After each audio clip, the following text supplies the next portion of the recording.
Hello, thank you for coming back to my kitchen. You are very welcome as always. Today I'm going to be making a carrot cake. It's a very old recipe. I've got it on an envelope. I've been making this carrot cake for years. The first time I made it was on my son's birthday, on his first birthday, and he's 25 now, so it's quite old. So that was what, 1999, his first birthday. He wasn't old enough to eat cake then, so yes, we made carrot cake because that's what I wanted. So yes, it's a very old recipe, but there is some prep work you need to do before you start actually putting the cake together, because there are two raising agents in this cake. One is baking powder and one is bicarbonate of soda. So when you're using bicarbonate of soda, when the liquid goes in, you have to mix it and get it in the oven straight away. So you won't have time by that point in the recipe to grate 12 ounces of carrots or 3 ounces of walnuts. So not grate walnuts, chop the walnuts. So yes, you need to get your carrots grated, and I'll just check what that is in grams for those that want it. 12 ounces. Where are my carrots gone? I've lost them all together.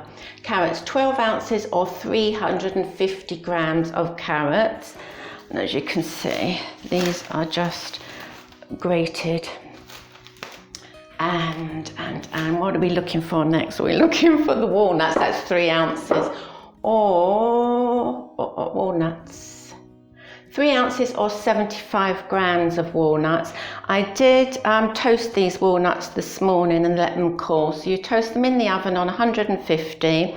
And I also toasted these ones for the top. I just left them whole for the top.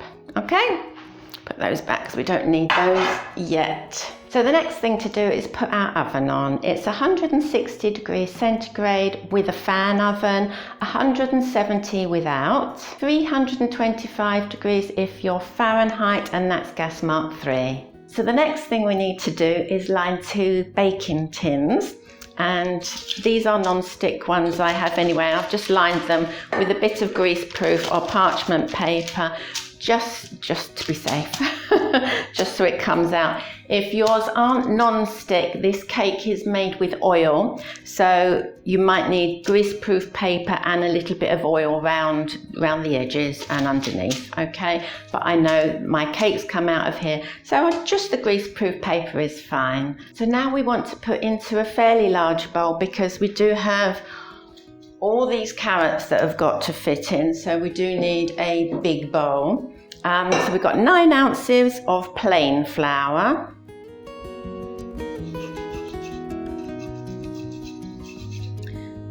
and 9 ounces is 250 grams. And next to go in is 2 teaspoons of each bicarbonate of soda and baking powder. Next to go in is 1.5 teaspoons of each of the spices. So we have cinnamon here, nutmeg and mixed spice. And I'm just going to sieve these in because there are a few lumps. There's always a few lumps in the spices. There, and just give those a mix up.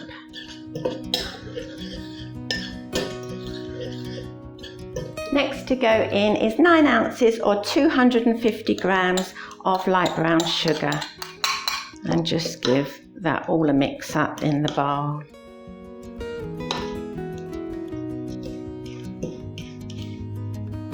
So in my little jug here I have 3 eggs, and I'm just going to beat those up just to start them off,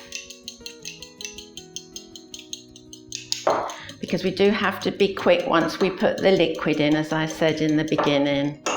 So we're going to make a little well in the middle of the mixture and pour the oil in.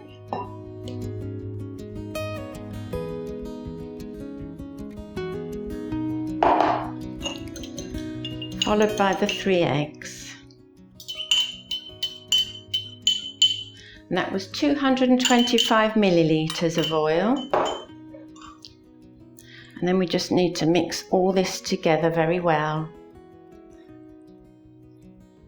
making sure there's no flour or anything left around the edges. There, that's perfect. I'm just gonna scrape my spoon to make sure there's no flour left on my spoon.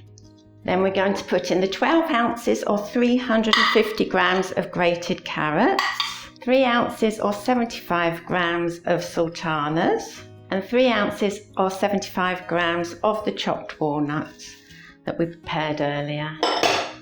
And just give that a lovely mix up. Doesn't that look delicious? And the smell of all the spices too. Oh, smells lovely.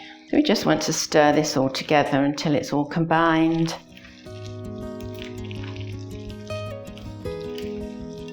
And when that's all combined, we need to put it in our tins and get it in the oven.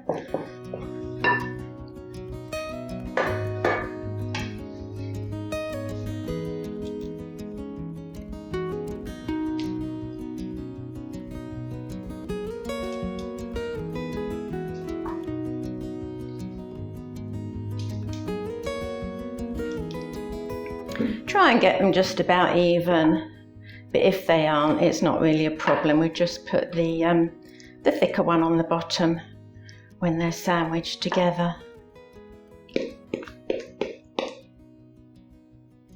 So they'll go into the oven for about 30 minutes.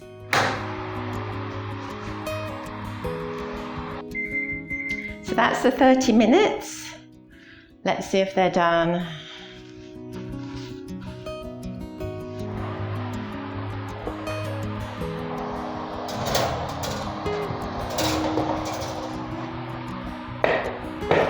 They are a dark cake, so it's hard to tell if they're done by the look. Let me just get that nice angle for you. But they do pull away from the sides when they're done.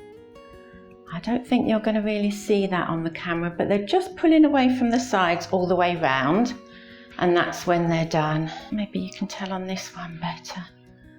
So I will be leaving those in their tins until they're very nearly cool. It will take some time for them to cool down, and then I will turn them out on a wire rack, and I'll be back this afternoon to make the cream cheese frosting that sandwiches them together, and some on the top with the walnuts on the top. Delicious. It's been about 2 hours since I took my cake out of the oven. I left the cakes in the tins for about an hour to cool in the tins, and then I put them on this wire rack, and they've cooled for about another hour on the wire rack. They're totally cold now. So that's about 2 hours altogether they needed. So it's time to make the cream cheese frosting. Lovely. I love cream cheese frosting. So we need butter, cream cheese and icing sugar. So we're going to put 3 ounces or 75 grams of soft butter into a bowl and just cream that up.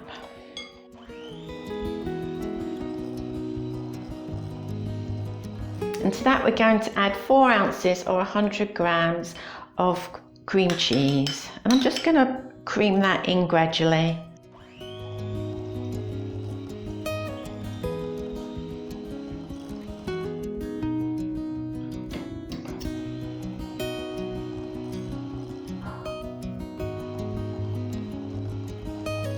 We'll just scrape that all down from the sides to make sure everything's incorporated before we add the icing sugar.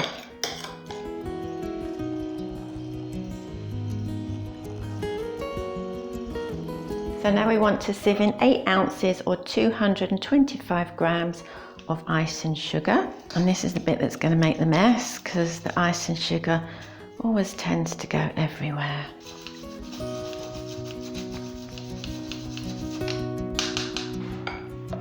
What I try and do is mix in a little bit, mix the icing sugar in a little bit before I put the mixer on. It does stop it somewhat, not all of the mess, but it stops a bit of the mess.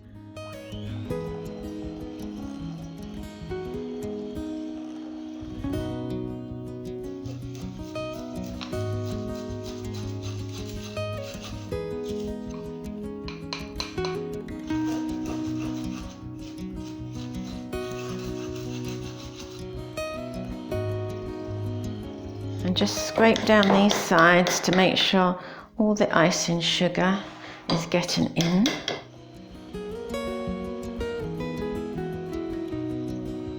There, now it's done. I need to get rid of all this icing sugar. It's everywhere.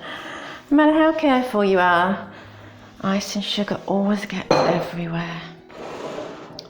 So let's bring the cake back.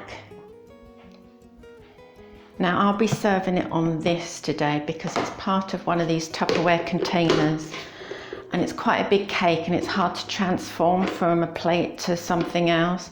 So I'm just going to put it on this so I can just put the container straight over the top when it's done. Now this one is the deepest this way, so this one I'm going to put on the bottom.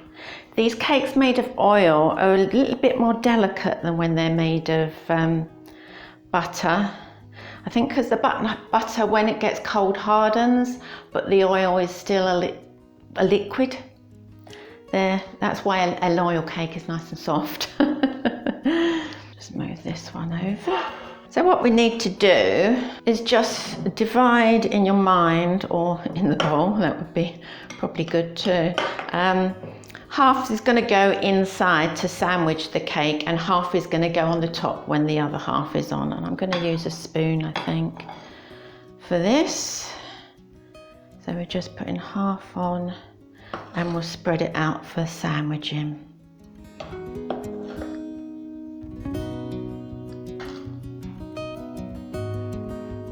And just push it out till it nearly reaches the edges. When we put the next cake on top, we can push the cake down so it comes nicely out the edges in kind of a natural way. You'll see when I put the cake on top. That's a tiny bit more. So this one's going to go on there, and we're going to kind of smush it down. I don't know if you can see that. So you're getting a nice, you can see here, you're getting the cream just slightly coming out, so you can see it there. I don't want to tip it up, it'll fall apart. And then the rest of the cream is going to go on the top. And I think I'm just going to get my spatula out here to make sure I've got all the cream out of the bowl, because we don't want to leave any of this delicious cream behind. Then all we need to do is spread that out evenly across the top, just to the edges. Of course, if you want to go down the sides of the cake, you could make a bigger quantity of cream cheese frosting. But I do find this is enough sweetness on this cake, because it's quite a sweet cake anyway. That's why I like the walnuts in it. It gives, the walnuts are quite bitter and it takes some of the sweetness out. But if you have a very sweet tooth, then maybe, yes, make a bit more frosting and have it go down the sides. And just give it a swirl to make a nice end to it, a nice finish to it. Now I'm going to put these walnuts on like not the hands of the clock, like the numbers on the clock. So we're going to put one at 12 o'clock, 6 o'clock, 3 and 9, and then 1 and 2 in between.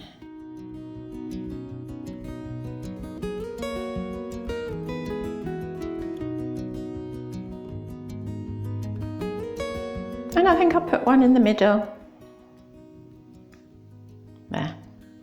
So there you have it, my favourite recipe for carrot cake.